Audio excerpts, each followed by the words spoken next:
ঈদ উল ফিতর উপলক্ষে আনুষ্ঠানিকভাবে আজ থেকে শুরু হলো বাস ও ট্রেনের আগাম টিকিট বিক্রি। ট্রেনের শতভাগ টিকিট অনলাইনে বিক্রি হলেও বাস যাত্রীরা টিকিট কেনার সুযোগ পাচ্ছেন অনলাইন এবং অফলাইনেও। তবে অনলাইনে টিকিট সংকট, কালোবাজারি সহ নানা অভিযোগ আছে বাস যাত্রীদের। শাহরিয়ার ইমতিয়াজের প্রতিবেদন।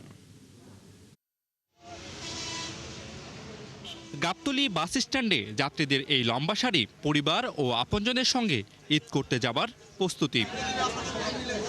সকাল থেকে যাত্রীরা ভিড় করছেন রাজধানীর বিভিন্ন বাস টার্মিনালে। উদ্দেশ্য সরকার নির্ধারিত আগাম ১৩ মার্চ থেকে ১৯ মার্চের অগ্রিম টিকিট কেনা।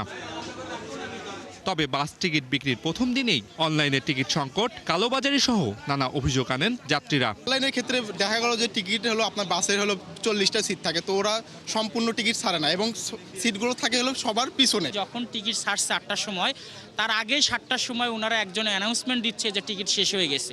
পরে এখানে আরও সাংবাদিক ভাই ছিল, ওনারা ওনাদেরকে জিজ্ঞাসাবাদ করছে, তারপর ওই জিনিসটা সর্ট আউট হয়েছে। আপনি যদি আগামীকাল আসেন আপনার টিকিট পাবেন না, আর আপনি যদি আসেন আপনাকে এক্সট্রা পেমেন্ট করে এরপর টিকিট নিতে হবে, অথচ আপনি অথরাইজড ভাবে পাবেন না, আপনাকে কোথাও ব্ল্যাক থেকে টিকিট নিতে হবে। 5টা লোককে যদি আমি 18 তারিখের একটা গাড়িতে সিট দিই, তাহলে আমার 5টা লোকে কয়টি সিট গেল? 4-5-20টা অলরেডি আমি সেল দিয়েছি।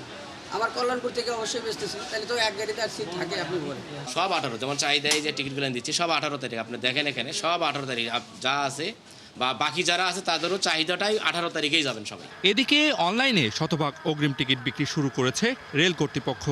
আজ আগাম ১৩ মার্চের পশ্চিমাঞ্চলের টিকিট বিক্রির শুরুর 1 ঘন্টার মধ্যেই সকল টিকিট বিক্রি হয়ে যাবার দাবি করেন তারা। আজকে আমাদের কোটা ছিল, সেটা 13,000 কোটা ছিল।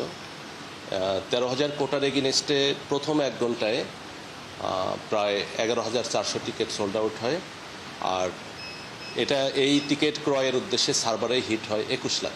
আগামী 9 মার্চ পর্যন্ত চলবে ট্রেনের এই আগাম টিকিট বিক্রি। শাহরিয়ার ইমতিয়াজ, ৭১, ঢাকা।